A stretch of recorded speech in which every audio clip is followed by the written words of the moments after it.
Good morning students. आज हम 9वीं कक्षा की कहानी भाग का तीसरा चैप्टर दो हाथ करने जा रहे हैं।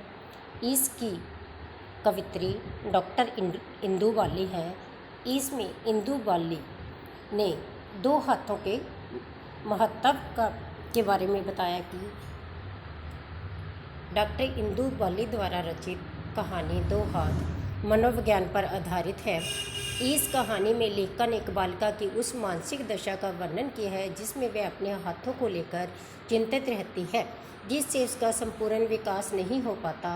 वह अपनी माँ की कमी को अक्सर महसूस करती है। नीरू बिना माँ की एक मेहनती लड़की थी। उसे घर का सारा काम करना पड़ता था। वह कर्म करने में विश्वास करती थी। रसोई का सारा काम करना, घर की साफ सफाई तथा कॉलेज की पढ़ाई करना, बस यही उसका जीवन था। उसे अपने जीवन में माँ का अभाव पराई दुख देता था। वह अक्सर सोचती थी कि यदि उसकी माँ आज जीवित होती तो वह भी बेफिक्र होकर अपनी सहेलियों के साथ खेल सकती थी, किंतु वह अपना मन छोटा कर रह जाती थी। वह अपने दुख को घर के काम तथा पढ़ाई के बीच डालकर शांत करने की कोशिश करती थी।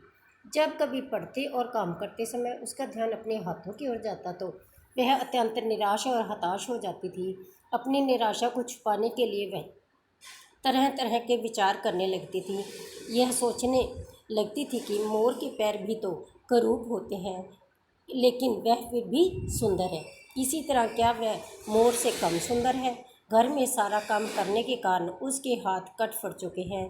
कभी बर्तन मांजते हुए, कभी झाड़ू लगाते हुए, कभी रोटियां सेकते हुए। और ये नीरू के पिता प्यार और दुलार से उसके सिर पर अपना हाथ रख देते थे तो वह सभी अभावों को भूलकर आनंद का अनुभव करने लगती थी। जब कभी वह उदास हो जाती थी तो पिताजी उसकी उदासी का कारण पूछते तो वह अक्सर टाल दिया करती थी। पिताजी को पता चल जाता था कि उसे अपनी माँ की याद आ रही होगी, शायद इसलिए वह फुट फुट कर रोने लगती थी। तब पिताजी ने नीरू से कहा कि शायद वह नीरू को पूरा प्यार नहीं दे पाते, तभी तो वह छुप छुप कर रोती है। तभी नीरू को ध्यान आया कि अभी तो उसे रसोई का सारा काम करना है, जूठे बर्तन धोने हैं, चूल्हे की लिपाई करनी है, कल की रसोई के लिए कोले तोड़ने हैं। उसे याद आता है कि पहले जब कभी वह अपनी माँ का हाथ बटाने की बात करती थी तो उसकी माँ उसे नहीं करने देती थी। उसे कहती थी कि तुम्हारी उंगलियां ककड़ी की तरह कोमल है, इन पांचों उंगलियों में 5 अंगूठियाँ डालूंगी, मेहंदी रचाऊंगी, कलाई को चूड़ियों से सजाऊंगी। घर का सारा काम करते हुए उसे माँ की बातें याद आते ही उसकी आंखों से आंसू बहने लगते थे। वह अनजाने में अपने हाथ को साड़ी के पल्लू में छिपाने की अक्सर कोशिश करती थी। एक दिन नीरू ज़ोर ज़ोर से रोने लगी।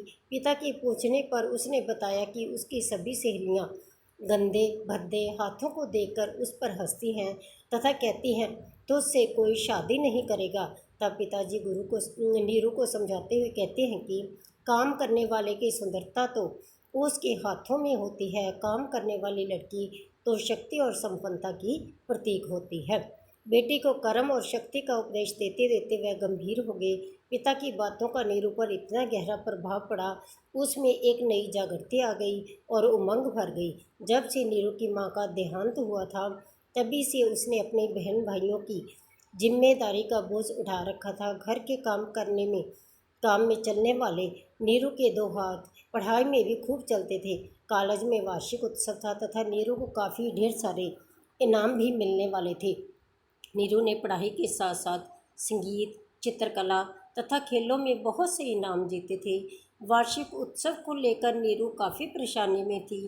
उसी अपने हाथों की चिंता सताई जा रही थी। सुबह का समय बहुत व्यस्तता का समय होता है, सभी को जल्दी होती है। घर में कोई ना कोई किसी न किसी चीज़ के लिए पुकार लगा रहा होता है।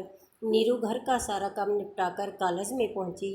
अपनी कुर्सी पर उदास एवं खोई हुई बैठी थी। इनाम लेने के लिए नीरू का नाम बड़े सम्मान और तारीफों के साथ लिया गया। इनाम लेने के लिए जैसे ही वह मंच पर पहुंची तो अपने हाथों को देखकर उसे बहुत शर्म आ रही थी। उसकी आंखों से आंसू टपक रहे थे। इनाम बंट जाने के बाद सभापति ने एक विशेष इनाम देने की घोषणा की। उन्होंने सबसे सुंदर हाथों को पुरस्कृत करने की बात कही। नीरू सभापति की बातों को सुनकर चुपचाप खड़ी थी। उसे लग रहा था कि अब मारे शर्म के वह धरती में ही गड़ जाएगी। तब जब सभापति ने सुंदर हाथों का निर्णय सुनाया तो सभी चकित रह गए। उन्होंने कहा कि सबसे सुंदर हाथ नीरू के हैं, क्योंकि कर्मशीलता ही हाथों की शोभा होती है। नीरू के हाथ कर्मशीलता के साक्षात उदाहरण है।